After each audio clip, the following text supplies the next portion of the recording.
Have you ever felt like there are two of you living inside your head? One version is ambitious, clear-headed, and knows exactly what needs to be done. This is the you that sets goals, makes plans, and dreams of a better future. But then there's the other voice, the one that wakes up in the morning and immediately floods your mind with worry, the one that gets distracted by a single notification and loses an hour, the one that whispers, "You're not ready. It's too hard," or "Maybe tomorrow." For most of us, that second voice is in the driver's seat, and we're just passengers on a chaotic ride, wondering why we never seem to arrive at our destination. We live in an age of unprecedented distraction, where our attention is the most valuable commodity, and every app, every headline, every notification is engineered to steal it from us. The result is a constant state of mental fog. We feel busy but not productive. We feel connected but not present. We are overwhelmed by information, but starved for wisdom. We are told to hustle harder, to grind more, but no amount of external effort can fix a problem that starts from within. The real battle isn't with your schedule, your boss, or your circumstances. The real battle, the one that defines the quality of your entire life, is fought and won in the silent 6-inch space between your ears. This is not another session on toxic positivity or wishing your problems away. This is a practical, no-nonsense guide to taking back the controls. It's about forging mental armor, sharpening your focus until it can cut through any distraction, and building a mindset that doesn't just react to life, but commands it. You will learn to silence the noise, to choose your thoughts with intention, and to build the kind of inner strength that external success demands. This is your training ground. The journey from where you are to where you want to be begins with one decision. The decision to become the master of your mind, not its servant. If you're ready to make a change, stick with me. And if you find value in what you hear today, don't forget to hit that like button and subscribe for more content that can help you transform your life. Now, let's begin. Chapter 1. The Battlefield of the Mind. Your mind is a territory. Right now, at this very moment, it is either a fortress of strength, clarity, and purpose, or it is an occupied land, overrun by the invading forces of doubt, distraction, and fear. There is no neutral ground. Every single day, you wake up, and a war for that territory begins. Most people lose this war before their feet even touch the floor. They wake up, and their mind is already hijacked. The worries from yesterday, the anxieties about tomorrow, the endless scroll of other people's lives. These forces take command immediately, dictating the mood, the energy, and the direction of the entire day. This is not a battle you can afford to lose, because if your mind is out of your control, your life will be out of your control. Your finances, your relationships, your health, your career, they are all downstream from the quality of your thoughts. You can have the best strategy in the world, but if your mind is a battlefield of chaos, you will never be able to execute it. So, the first and most crucial step is to recognize this reality. You must decide, with absolute conviction, that you are the rightful commander of this territory. Not your habits, not your emotions, not the opinions of others, and certainly not the algorithm on your phone. You. This isn't about simply talking to your mind or hoping it listens. It's about issuing commands. It's about setting the terms of engagement and refusing to surrender your ground. Think of it like this. Imagine your mind is a powerful wild horse. Untrained, it will thrash and bolt at the slightest noise, dragging you through mud and thorns, chasing after fleeting comforts, and running from any perceived threat. This is the state most people live in. being dragged around by the panicked, reactive energy of an untamed mind. They wonder why they feel exhausted, scattered, and powerless. But how can you feel powerful when you are not the one holding the reins? Commanding your mind means you stop being a passenger and you become the rider. It means you train the horse. You guide it. You correct it when it veers off course. When a useless thought of worry appears, the untrained mind follows it down a rabbit hole of catastrophic scenarios.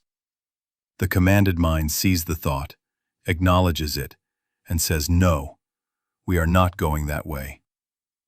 It then gently but firmly steers the horse back onto the path of purpose. This is the essence of mental discipline. It's not a mystical gift bestowed upon a chosen few. It is a skill, forged through deliberate, daily practice. It begins with the awareness that you and your thoughts are not the same thing. A thought can appear in your mind without your permission, but you have the ultimate authority on whether it stays. You are the gatekeeper. Consider a young entrepreneur. Let's call him David. David has a brilliant idea for a new app. On Monday, he's filled with passion and works for 10 hours straight. His mind is a fortress. On Tuesday, he reads a negative comment online about a similar product. An invading thought enters his mind. What if people hate my idea too? An untrained mind lets that thought set up camp. It builds a fortress of its own, inviting friends named, "You're not good enough," and "It's too risky." By evening, David's motivation is gone. His fortress has been taken. Now, imagine a different David, one who commands his mind. He sees the same negative comment. The same thought appears. What if people hate my idea too? But this David has trained himself. He is the gatekeeper. He stops the thought at the gate and inspects it. He asks, "Is this thought useful? Is it helping me build my app? Is it moving me toward my goal?" The answer is a clear no, so he denies it entry. He says, "Thank you for your concern, but my focus is on creating value. I will handle feedback when it comes, but I will not be paralyzed by fear of it." He then deliberately turns his attention back to his work. He has defended his territory. This is not about being emotionless. David might still feel a pang of fear, but he does not let the feeling dictate his focus or his actions. He commands his mind to stay on mission. This is the fundamental difference between those who achieve and those who merely dream. It's not about the absence of negative thoughts. It's about the refusal to grant them residency in your mind. So, how do you begin? You begin by making a declaration, right here and now. My mind is my own. I am its commander. You start paying attention. Notice where your thoughts go. When you find your mind wandering into territories of worry, regret, or useless distraction, you practice the art of the gentle return. You don't get angry with yourself. You simply notice the drift and guide your attention back to the present moment, back to your purpose, back to what matters. This first step is the most important. You must see your mind for what it is, your greatest potential tool, or your most formidable enemy. The choice of which one it becomes is not made once. It is made every morning you wake up. It is made every time a distraction calls your name. It is made every time doubt whispers in your ear. Today, you decide to be the commander. Today, you take back your territory. Chapter 2. The Mental Gatekeeper. Every day, thousands of thoughts attempt to gain entry into your conscious mind. Some are productive and inspiring. Many are repetitive, useless, or even destructive. If you operate with an open-door policy, your mind will become a chaotic marketplace of conflicting ideas, anxieties, and distractions. It's like trying to run 20 browser tabs in your brain at once, with notifications popping up constantly. You're left feeling fragmented, overwhelmed, and utterly drained. To build a life of purpose, you must become a vigilant gatekeeper at the door of your own mind. A gatekeeper's job is not to eliminate all traffic, but to vet it. They stand at the entrance and ask a simple question of every thought that arrives. What is your purpose here? If a thought's purpose is to help you grow, to solve a problem, to inspire action, or to bring you clarity, it is granted entry. But if its purpose is to drain your energy, to stir up pointless drama, to make you feel small, or to distract you from what truly matters, it is firmly denied. Most people have no gatekeeper. Their mental doors are wide open. A thought about a mistake they made 5 years ago wanders in and sets up a tent. A worry about a future event that may never happen follows right behind it and starts a campfire. An opinion from a stranger on the internet barges in and starts redecorating the place. Soon, the entire space is cluttered with mental junk, leaving no room for the thoughts that actually deserve to be there. Thoughts of strategy, creativity, gratitude, and focus. Becoming the gatekeeper is an active process. It requires, first and foremost, awareness. You cannot vet what you do not see. This is why practices like mindfulness or simple scheduled pauses throughout your day are so powerful. Take a moment right now. Pause, and just observe the thoughts that are running through your mind. Don't judge them. Don't engage with them. Just watch them float by like clouds in the sky. What do you notice? Are they focused on the here and now? Are they productive? Or are they lost in the past or anxious about the future? This simple act of observation is the first step. You are separating yourself from your thoughts. You are no longer the thought. You are the observer of the thought. This is where your power lies. Once you have this awareness, you can begin to implement your policy. Let's say you're working on an important project. A thought pops into your head. I should check my email. What if there's something urgent? The old you, the one without a gatekeeper, would immediately switch tasks, break your focus, and get pulled into a vortex of other people's priorities. The new you, the gatekeeper, stops that thought at the door. You ask, "What is your purpose?" The thought replies, "To make sure you don't miss anything important." You then reason with it based on your chosen priorities. Is checking email right now the most important thing I could be doing to complete this project? No.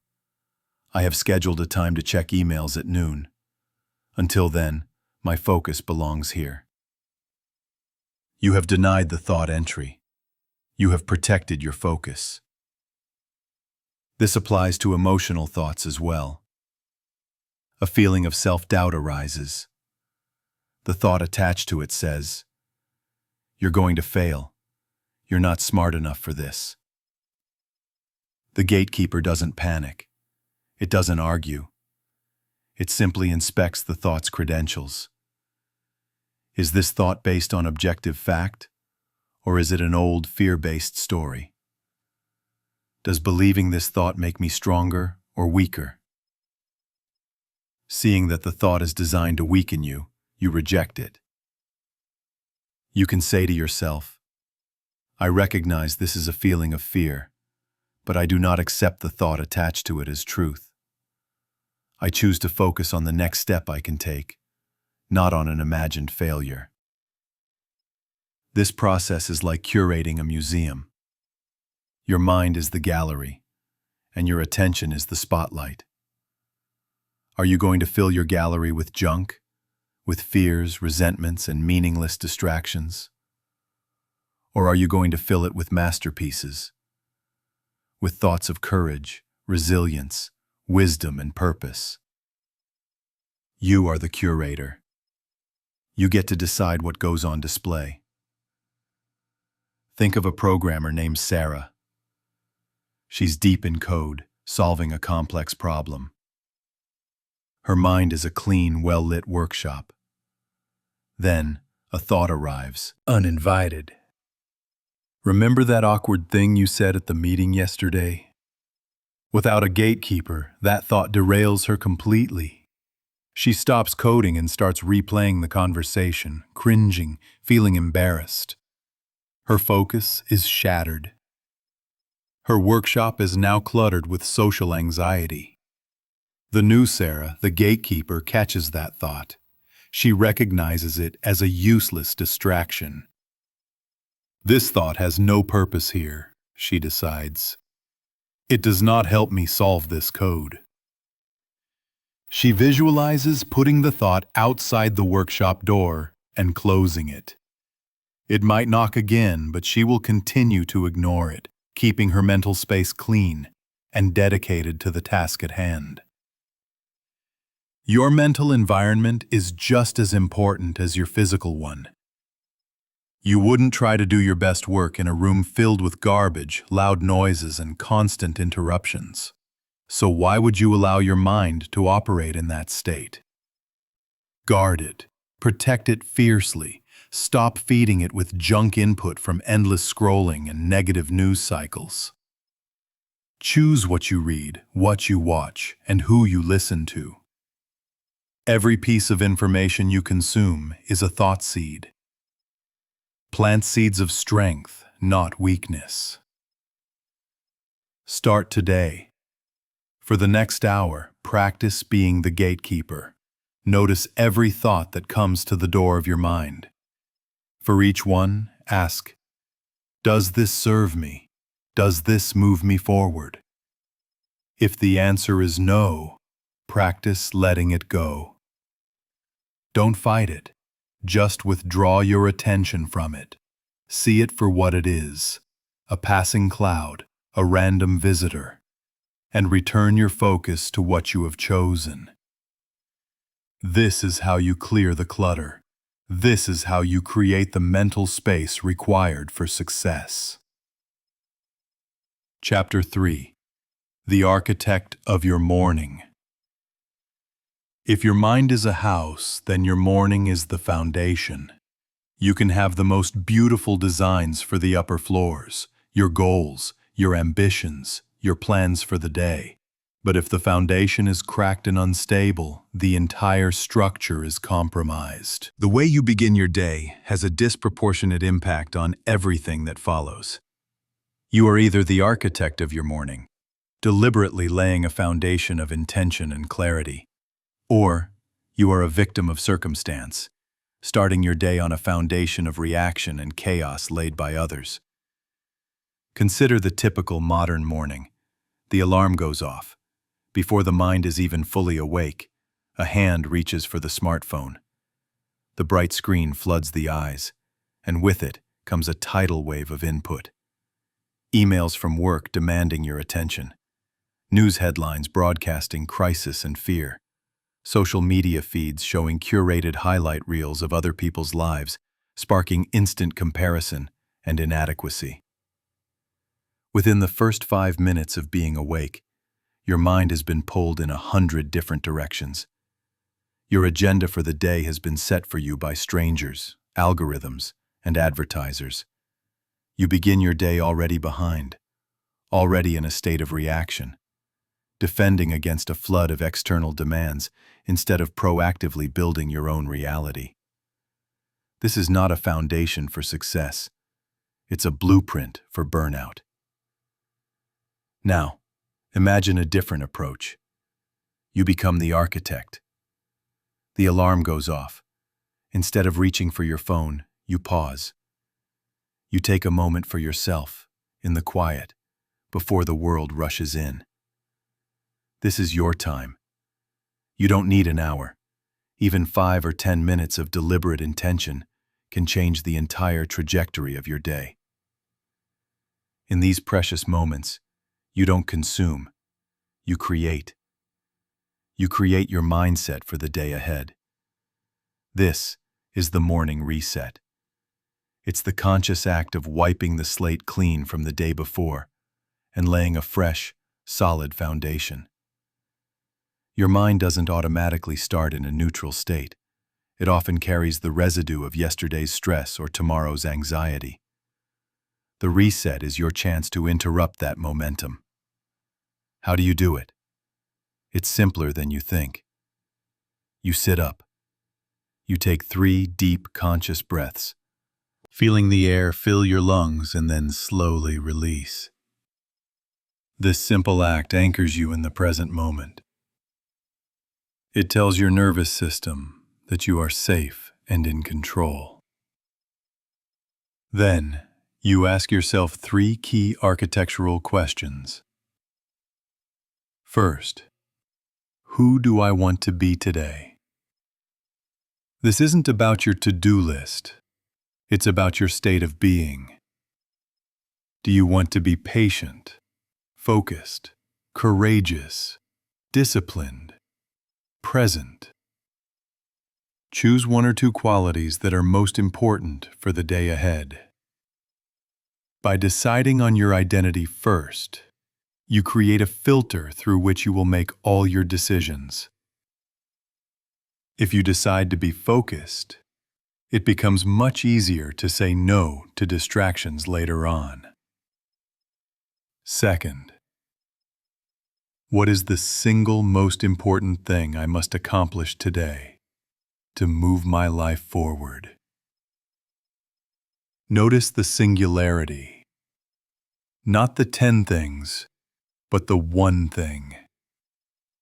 The modern mind is addicted to multitasking, which is merely an illusion for doing many things poorly. By identifying your number 1 priority, your win for the day, you give your mind a clear target. This is your North Star. When the chaos of the day inevitably tries to pull you off course, you can always look to that North Star and steer yourself back. Third, what potential challenges or distractions might I face, and how will I respond? This is proactive, not pessimistic. The architect knows there will be rain, so they design a good roof. You know your phone will buzz. You know you might feel tired in the afternoon. You know a difficult colleague might try to pull you into drama. By anticipating these things, you can decide your response in advance when you are calm and clear-headed. For example, when I feel the urge to procrastinate, I will work for just 5 more minutes before taking a break. Or if that colleague tries to complain, I will listen politely for 1 minute, then state my priority and excuse myself. You are programming your mind for success. A young writer, Maria, used to start her days in chaos. She'd check her emails and see rejections from publishers, which would ruin her mood and kill her creativity for the rest of the day. She was letting others lay her foundation. Then, she decided to become the architect. Now, her phone stays in another room for the first hour of her day. She wakes up, meditates for 10 minutes, and then writes in her journal, answering those 3 questions. She decides to be persistent. Her one priority is to write 500 words for her novel. She anticipates the potential distraction of self-doubt and decides her response will be to reread a positive review of her past work. Her entire day is transformed. Even if rejections come later, they land on a solid foundation of self-generated purpose. They don't have the power to collapse her structure. This morning ritual is your act of mental sovereignty. You are declaring that your day will be built on your terms. You are choosing clarity over confusion, purpose over pressure, and intention over reaction. It is the single most powerful habit you can cultivate to take control of your mind. It's not about adding more to your plate. It's about starting with a clean one. Don't tell yourself you're too busy for this. The busier you are, the more essential this practice becomes. A chaotic schedule demands a calm mind. A day filled with pressure requires a foundation of internal strength. Give yourself this gift. The first few minutes of your day belong to you. Protect them. Use them to draw the blueprint for the masterpiece you intend to build. Because a day built on a solid foundation can withstand any storm. Chapter 4. Forging Unbreakable Focus. In the modern world, focus is a superpower. It is the currency of genius, the engine of productivity, and the bedrock of meaningful work. Yet for most people, this power lies dormant, buried under an avalanche of digital noise and constant interruption. We have trained our brains to crave distraction. We jump from task to task, email to social media, thought to thought, in a frantic dance of shallow activity. We mistake this busyness for progress, but in reality we are just spinning our wheels, scattering our energy in 1,000 directions and getting nowhere. To achieve anything of significance, you must learn to forge unbreakable focus. Focus is not a passive state you stumble into when conditions are perfect. It is an active, deliberate, and often difficult skill that you must cultivate and fiercely protect. It is a muscle. The more you train it, the stronger it gets. The more you neglect it, the weaker it becomes. The enemy of focus is not just the obvious distraction, like a phone notification. The deeper enemy is the mind's addiction to novelty and its aversion to discomfort. Deep, focused work is often hard. It requires you to struggle with a problem, to stay with a single idea for an extended period, and to push through moments of frustration. The untrained mind hates this. At the first sign of friction, it screams for an escape. This is boring. This is too difficult. Let's just check Instagram for a minute. And we obey, seeking the easy dopamine hit of a new notification or a funny video. Each time we do this, we weaken our focus muscle and strengthen our distraction habit. Forging unbreakable focus begins with a conscious decision. You must value depth over width. It's better to do one thing with your full, undivided attention for 1 hour than to do 10 things with a splintered mind for 3 hours. The quality and output from that single hour of deep work will far surpass the scattered efforts of the latter. Let's use the analogy of a spotlight. Your attention is a powerful beam of light. You can either point it, concentrated and intense, at a single spot, illuminating it with brilliant clarity and allowing you to see every detail. Or, you can put that same light in a disco ball, shattering it into 1,000 tiny, weak beams that dance around the room, illuminating nothing and creating only chaos. Most people live their lives in the disco ball mode. Your job is to become the operator of the spotlight. How do you do this? First, you must create a fortress for your focus. You cannot win a war fighting on an open field, exposed to enemy fire from all sides. You need a sanctuary. For a set period each day, whether it's 30 minutes or 3 hours, you create an environment that is deliberately hostile to distraction.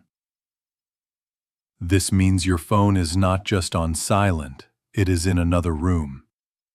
The door is closed. All unnecessary tabs on your computer are shut down.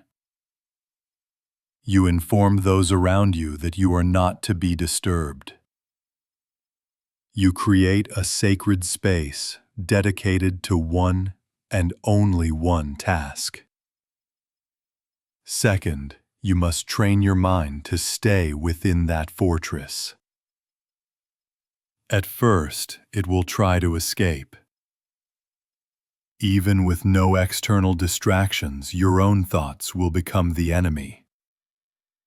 A random worry, a forgotten errand, a sudden urge to get a snack. Your mind will generate its own interruptions. This is where the real training happens.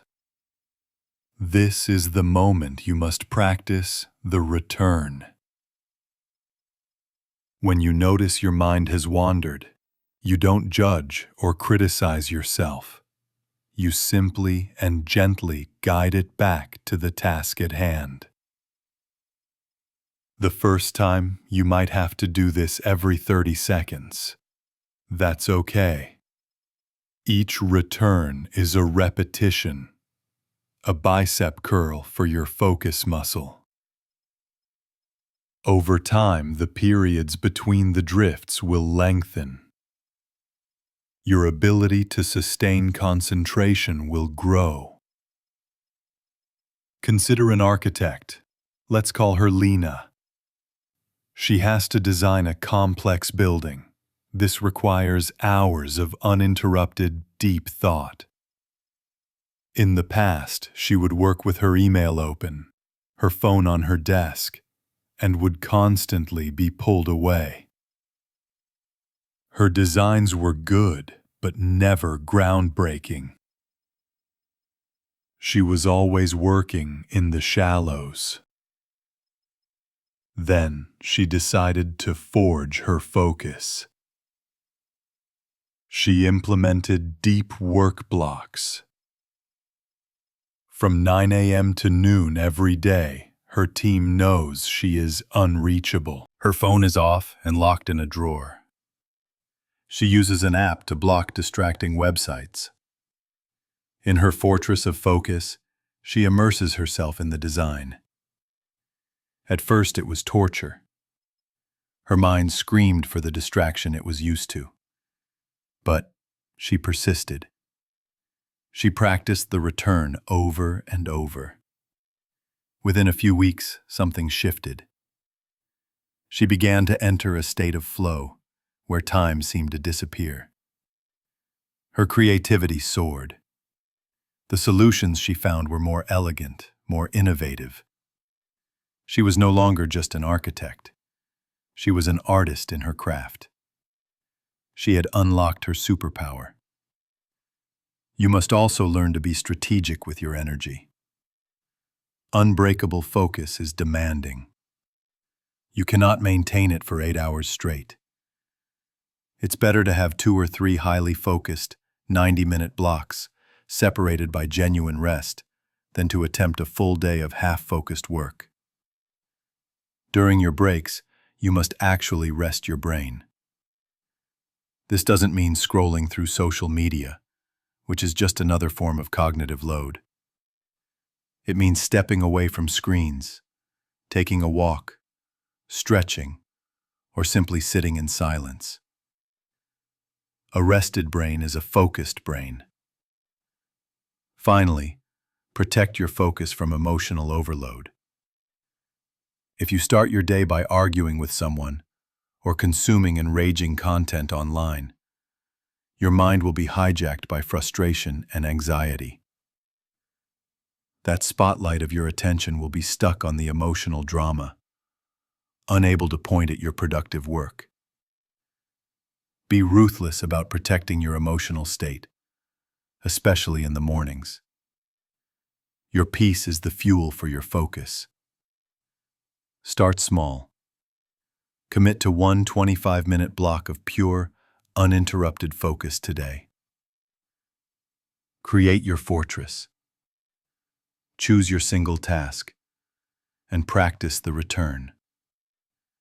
It will feel unnatural at first, because you are rewiring years of ingrained habits. But with every session, you are forging something invaluable. You are building the capacity to do the hard, meaningful work that others, in their state of perpetual distraction, can only dream of. That is where you will find your edge. That is where you will build your future. Chapter 5. The Compass of Intention. Imagine you are the captain of a ship in the middle of a vast ocean. Your ship is your life. The ocean is the endless sea of possibilities, challenges, and distractions. Now, a ship without a rudder and a compass is not truly a ship. It is merely driftwood. It is at the complete mercy of the currents, the winds, and the tides. It might move, it might even move quickly, but it is not going anywhere on purpose. It is simply drifting. This is how most people navigate their lives. Their mind is a ship without a compass. They are pushed and pulled by the currents of other people's expectations, the winds of their own fleeting emotions, and the tides of their unexamined habits. They are in constant motion, always busy, but they are not making deliberate progress toward a chosen destination. They are drifting, and drifting, over time, leads to only one place: a shore they did not choose, a life they did not design. To take control, you must install a compass in your mind. That compass is intention. Intentional thinking is the opposite of drifting. It is the conscious, deliberate act of choosing your thoughts and directing your mental energy toward a specific purpose. It is about deciding where you want to go, and then steering your mind in that direction, moment by moment, day by day. The first step in using your compass is to know your destination. You cannot steer toward a goal that you have not defined. Vague desires like, "I want to be successful," or "I want to be happy," are not destinations. They are weather conditions. You need a clear, specific vision. What does success look like for you? In detail. What kind of person do you want to become? What values do you want your life to represent? You must sit down, in the quiet, and answer these questions with unflinching honesty. Write it down. Make it real. This vision is your North Star. This is the destination you plug into your compass. Once you have your destination, the daily work of steering begins. Throughout the day, your mind will be tempted by powerful currents. The current of procrastination will whisper, "You can do it later." The current of fear will shout, "Turn back, it's too dangerous." The current of distraction will offer 1,000 beautiful, irrelevant islands to explore. Your job as the captain is to hold the wheel steady and keep your eyes on the compass. This requires constant course correction. Let's say your destination is to build a thriving business. You are working on your financial plan when a thought appears. "I wonder what my ex-colleague from my old job is doing now." This is a current trying to pull you off course. The drifter follows it, opening social media and wasting 30 minutes on an irrelevant island. The captain, however, sees the ship starting to turn. They check their compass, their intention. Is thinking about this person helping me build my business? The answer is no. They firmly grab the wheel and steer the ship back on course, returning their focus to the financial plan. This is not a dramatic one-time event. It is a series of 1,000 small, quiet corrections. It's a constant, gentle process of noticing the drift and returning to your intention. Each time you do this, you strengthen your ability to steer. You build the mental muscles of discipline and focus. A powerful technique for intentional thinking is to create thinking time. Most people's thinking is reactive. It happens in response to a problem or a question from someone else. Intentional thinking is proactive. Schedule 15 minutes in your day where your only task is to think. No phone, no computer. Just you, a notebook, and your destination. During this time, you can ask yourself steering questions. Am I on course? Are my actions from yesterday and today aligned with my ultimate destination? What is the most direct route from where I am to where I want to go? What is the single next step on that route? Are there any hidden currents, limiting beliefs, or bad habits that are subtly pulling me off course? This scheduled thinking time is like pulling into a calm bay to check your maps and instruments. It prevents you from drifting for weeks or months without realizing it. It ensures that your journey is one of purpose. Think of a young medical student, Kenji. He felt perpetually overwhelmed. His destination was clear: become a great doctor. But his daily life was a storm of classes, labs, and social pressures. He was drifting, just trying to survive each day. He started scheduling 10 minutes of captain's time every evening. He would review his North Star, becoming a compassionate and skilled doctor, and then look at his day. He realized he was being pulled off course by the current of social comparison, spending hours worrying if he was as smart as his classmates. This was a leak in his ship, draining his mental energy. He made an intentional decision. My focus is not on them. It is on my own understanding of the material and my connection with my future patients. He started steering his thoughts back to this intention whenever he felt the pull of comparison. His anxiety decreased, his grades improved, and he started to feel like the captain of his journey again, not just a passenger in a storm. Your life is too precious a voyage to be left to the mercy of the currents. You have the power to choose your destination and to steer your ship toward it. It will not always be easy. There will be storms. There will be days when the wind is against you. But a captain with a compass and a firm grip on the wheel does not abandon the journey. They navigate. They adjust. They persist. Take up the wheel. Define your destination. And with every thought you think, ask yourself, is this steering me closer to my harbor, or is it leading me further out to drift in the open sea? Your answer will determine your entire journey. The immediate rejection of weakness. There is a silent assassin that kills more dreams than failure ever will. It doesn't arrive with a bang, but with a whisper. It is the voice of weak thinking. It's the thought that says, I'm too tired. It's not the right time. What if they judge me? I'm not good enough. This is not constructive self-assessment. It is mental poison. And if you allow it to linger even for a moment, it begins to seep into your spirit, paralyzing your will and eroding your confidence. The fatal mistake most people make is that they entertain these thoughts. They treat them like valid points in a debate. They sit down with the thought, I'm not good enough, and begin to argue with it. Well, maybe I could be good enough if I did this or that. By engaging, you have already lost. You have given the poison a seat at your table. You have validated its existence. The only effective strategy for dealing with weak thinking is immediate, decisive, and ruthless rejection. The moment you detect its presence, you must cut it off. Not with anger, not with frustration, but with the cold, swift precision of a surgeon removing a cancer. You see it for what it is, a destructive intruder, and you eliminate it without a second thought. This requires a new level of mental alertness. You must become a sentinel, constantly patrolling the borders of your mind. You must learn the sound of the enemy's footsteps.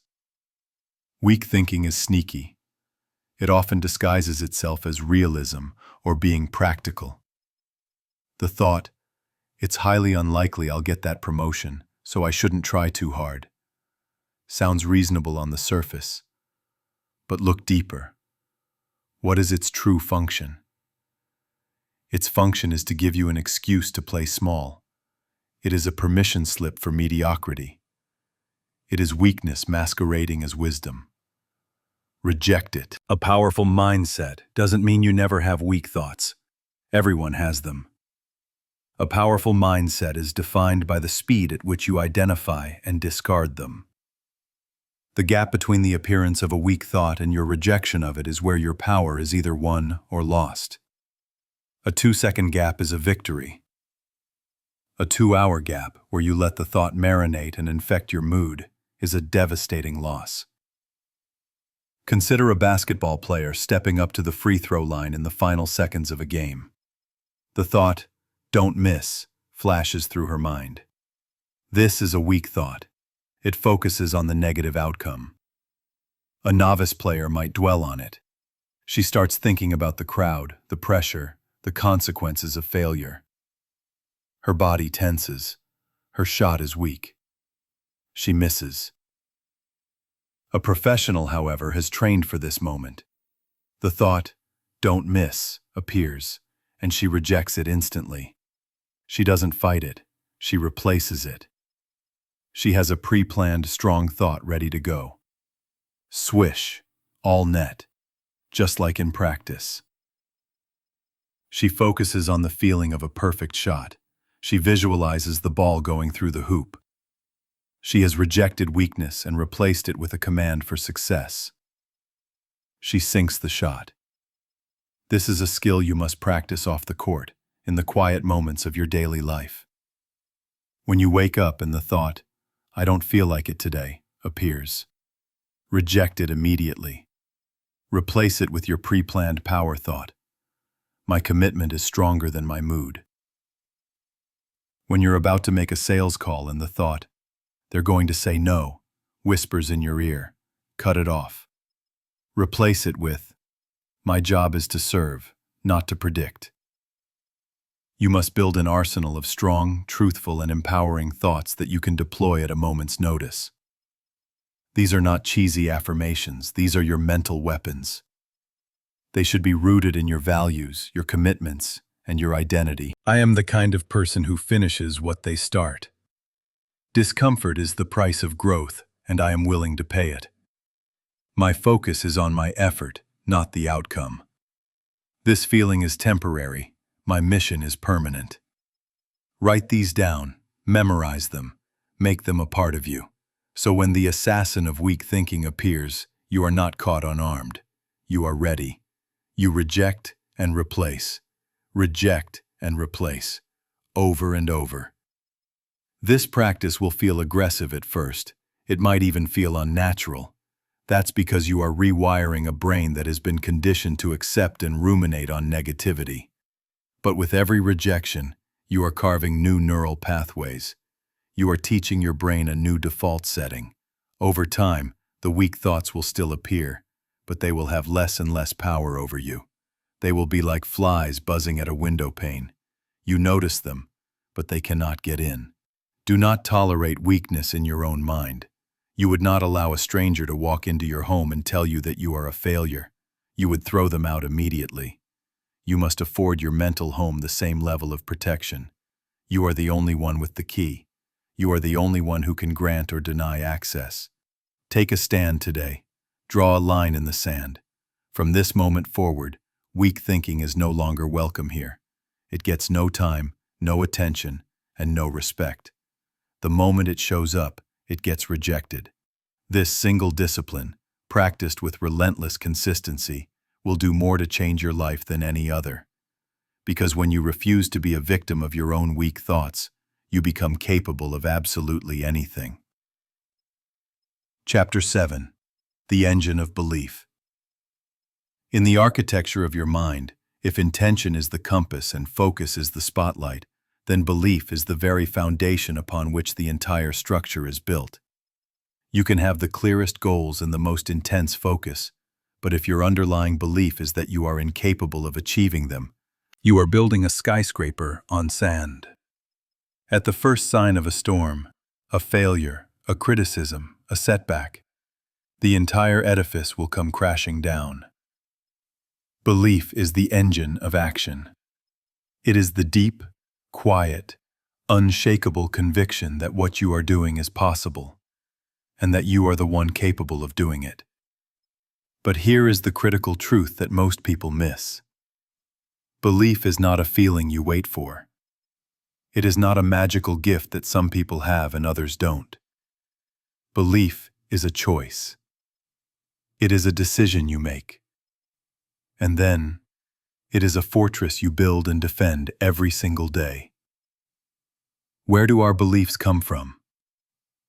For many of us, they were not chosen. They were inherited.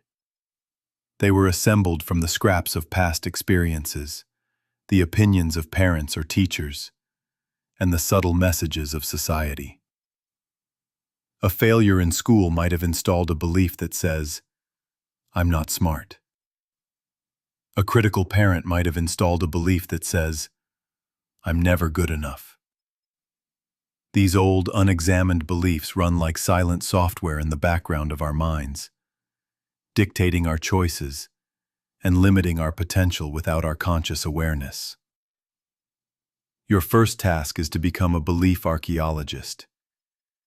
You must dig into your own mind and examine the beliefs that are running your life. Ask yourself, what do I truly believe about my capabilities? About money? About relationships? About my worth? And for each belief, ask the most important question of all. Did I choose this belief, or did I just accept it? If you discover a belief that is holding you back, a limiting belief, you have the power to change it. This is not about lying to yourself. It's about choosing a more empowering belief that is equally, if not more, true. Let's say you hold the belief, I'm terrible at public speaking. This belief will cause you to avoid opportunities, to stumble over your words, and to feel immense anxiety, thereby constantly reinforcing itself. It's a self-fulfilling prophecy. You can choose to replace it. A new, more empowering belief might be, I am becoming a confident and effective public speaker. This new belief doesn't deny your current reality. It points toward a future possibility. It opens a door instead of closing one. Once you choose this new belief, your work is to build a fortress around it. How do you build the fortress of belief? First, you feed it with evidence. You must actively look for proof that your new belief is true. If your belief is, I am becoming a confident speaker, you start small. You speak up for 30 seconds in a meeting. That is a piece of evidence. You record yourself practicing a speech. That is more evidence. You join a local Toastmasters club. That's a huge piece of evidence. You actively collect these wins, no matter how small, and you remind yourself of them constantly. You are gathering the stones to build your fortress wall. Second, you must protect it from attack. Your new belief will be tested. Your inner critic will attack it. Who are you kidding? You stuttered in that meeting. The opinions of others might attack it. You're not really the public speaking type. You must be prepared to defend your belief. When the inner critic attacks, you counter it with your collected evidence. I may have stuttered, but I still spoke up, and that is progress. My belief stands. You learn to filter the opinions of others. You protect your fragile, growing belief from the harsh winds of cynicism and doubt. You choose your confidants wisely. Consider a young artist, Chloe. She held the limiting belief that it's impossible to make a living as an artist. This belief kept her working a job she hated, only painting in her spare time. She decided to choose a new belief. I am a resourceful and creative professional who can build a successful career with my art. She started building her fortress. She fed her belief by researching successful artists, creating a business plan, and selling her first small painting online for $50. That $50 was a critical piece of evidence.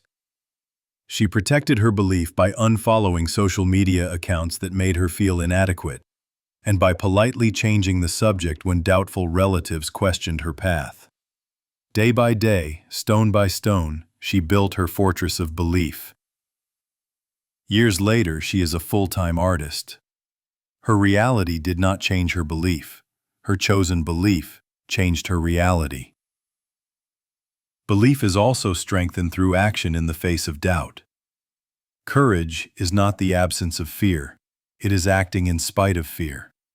Similarly, strong belief is not the absence of doubt. It is acting in spite of doubt. You will have days when you don't feel your belief. That is when you must act on it anyway. You show up. You do the work. The act of showing up, especially when it's hard, is perhaps the most powerful way to fortify your belief. Your actions are telling your subconscious mind, this is real. This is who we are. Your beliefs create your reality. If you believe your life is governed by limitations, you will look for and find them everywhere. If you believe your life is governed by possibilities, you will seek out and create opportunities. The world you experience is a reflection of the beliefs you hold. So do not leave them to chance. Choose them with care. Build them with diligence. And defend them with courage. Because a mind fortified by chosen belief is an unstoppable force. Chapter 8. The Silent Work. There are two versions of you. There is the public you, the one who performs when the spotlight is on.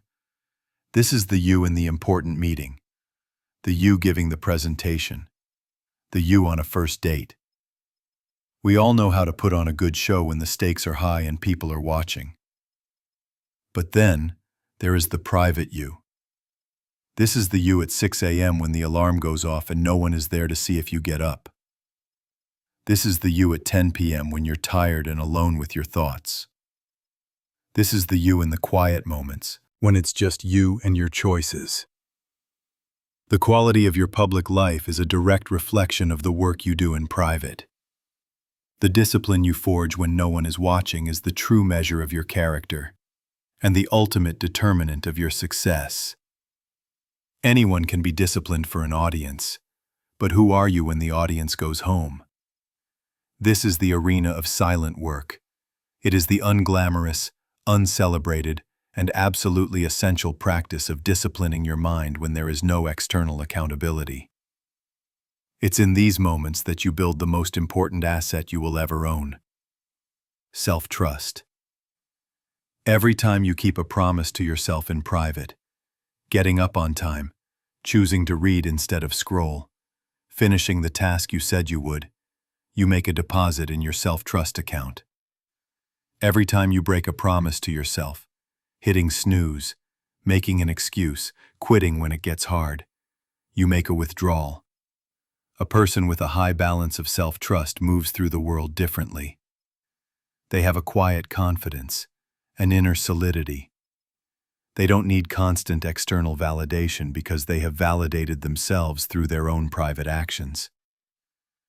A person with a low balance of self-trust is fragile. They are plagued by self-doubt and inconsistency because they know, on a deep level, that their word to themselves cannot be counted on. The silent work of the mind is about becoming your own coach, your own guide, and your own toughest supporter. It's about cultivating an internal voice that holds you to a higher standard, not out of cruelty, but out of a deep respect for your own potential. When the thought, "It's okay to skip the gym today, no one will know," arises, your internal coach steps in. "But I will know. My commitment was to my own health, not to an audience. We are going." This inner dialogue is crucial. Most people's private self-talk is either punishingly critical or overly permissive. The disciplined mind cultivates a voice that is firm but fair, like a great mentor. It acknowledges the difficulty. Yes, you are tired. This is hard. But it immediately pivots to the commitment. But this is what we chose to do. This is who we are becoming.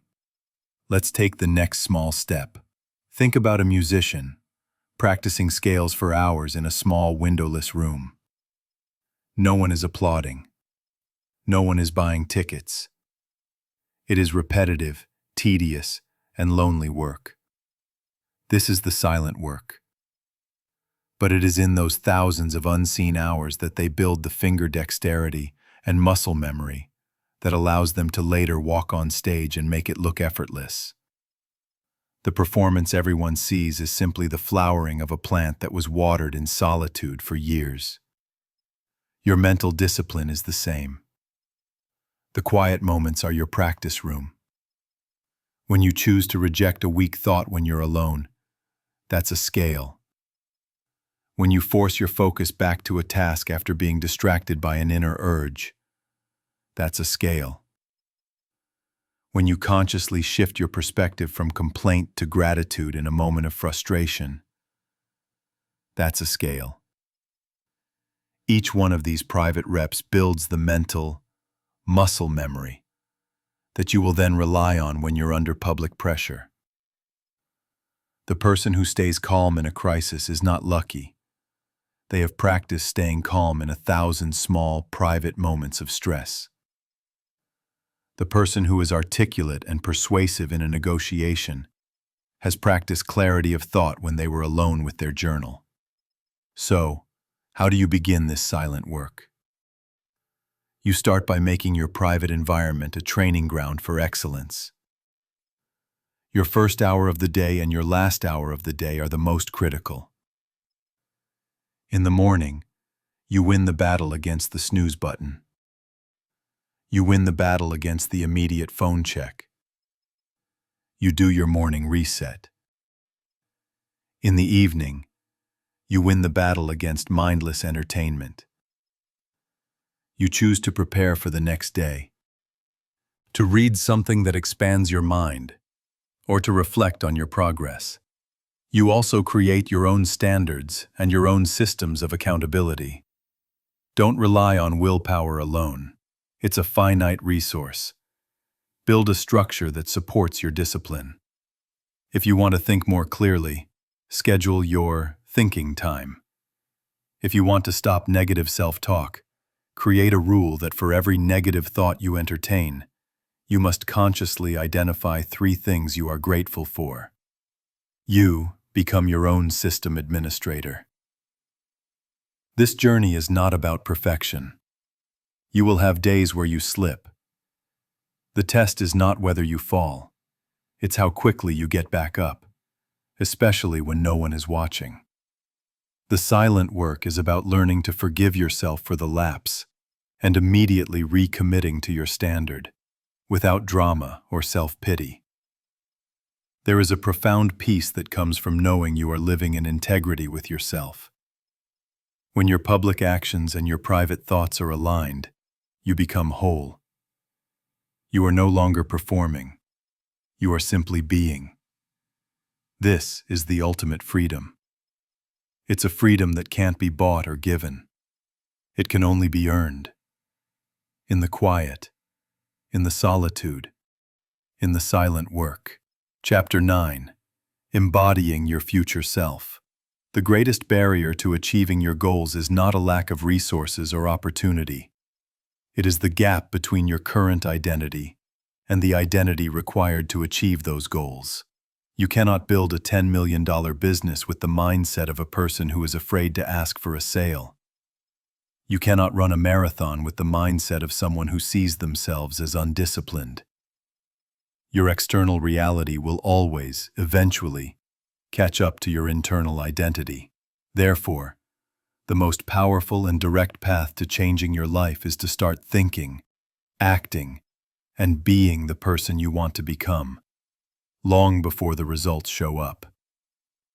This is not faking it till you make it. Faking it is about pretending. This is about embodying. It is a deep, intentional process of aligning your present thoughts and actions with your desired future. It is based on a simple but profound principle. Your brain doesn't know the difference between a vividly imagined reality and your current one.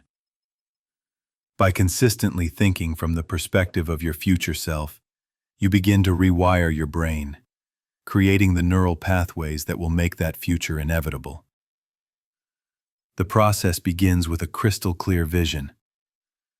You must get incredibly specific about the person you are becoming. Don't just think about what they have, think about who they are. Grab a notebook and write it out. How does this future version of you walk, talk, and carry themselves? How do they handle pressure? How do they manage their time and energy? What do they prioritize? What are their daily habits? How do they respond to setbacks? What do they believe about themselves and the world? Create a detailed avatar of your highest self. This is your model. Once you have this model, your daily practice is to ask one simple question in every situation. What would the best version of me do right now? You wake up and the alarm goes off. Your current self wants to hit snooze. You pause and ask, what would the disciplined, energetic, future version of me do? The answer is clear. They would get up.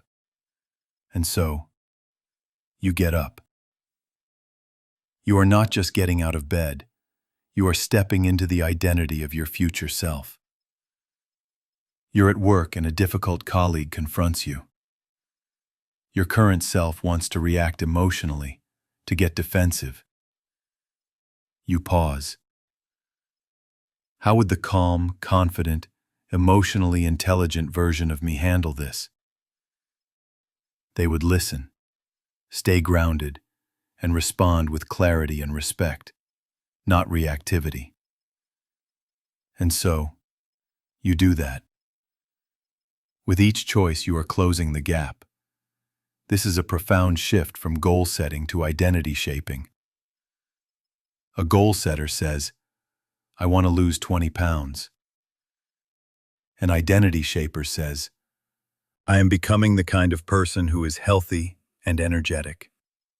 The goal setter focuses on the outcome, which can feel distant and overwhelming.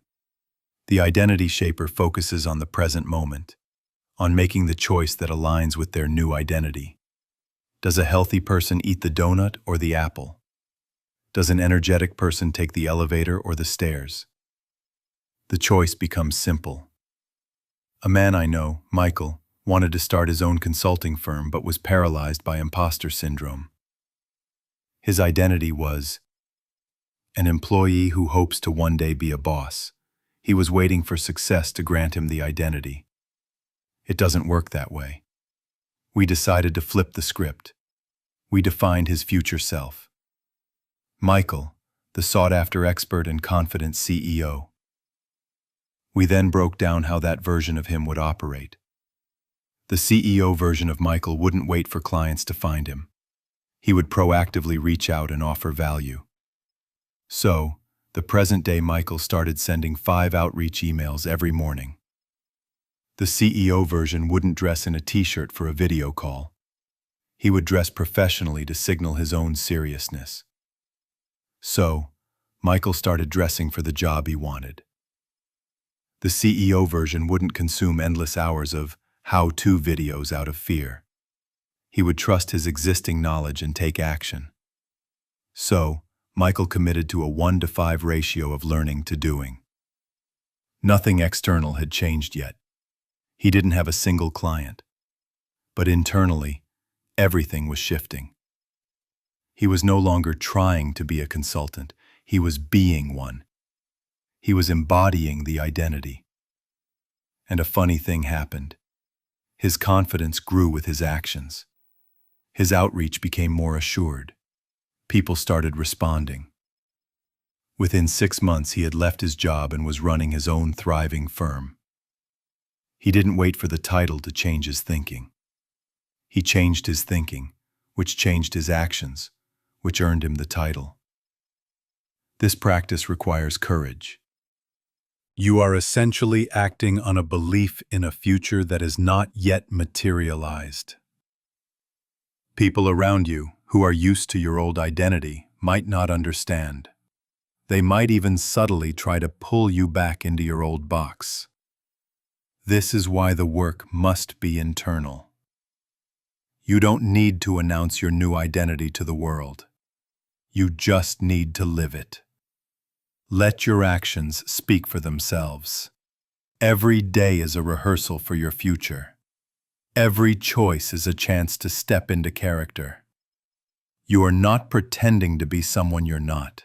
You are practicing being the person you have always had the potential to be. You are aligning with your truest, highest self. So, in every moment of decision, pause and ask the question.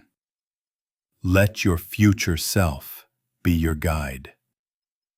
And then take the action that they would take.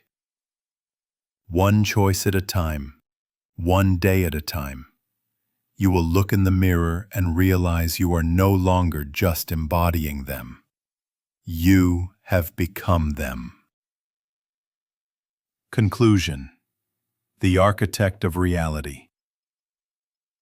We have journeyed through the inner landscape of the mind, from the chaotic battlefields of distraction to the silent workshops of discipline. We have learned that our mind is not a fixed entity, but a dynamic territory that we can either command or surrender. We've explored the power of becoming a gatekeeper to our thoughts, an architect of our mornings, and the unwavering captain of our own ship. We have understood that belief is not a gift, but a fortress we must build and defend, and that the truest strength is forged in the silent work, when no one is watching. The thread that weaves all these principles together is a single, empowering truth. You are not a passive observer of your life. You are its primary creator. The world you experience is not happening to you. It is responding from you. And the source of that response, the control room for your entire reality, is your own mind. The thoughts you consistently hold, the beliefs you choose to protect, and the focus you cultivate do not just color your perception of the world. They actively shape it. The journey does not end here. This is the beginning.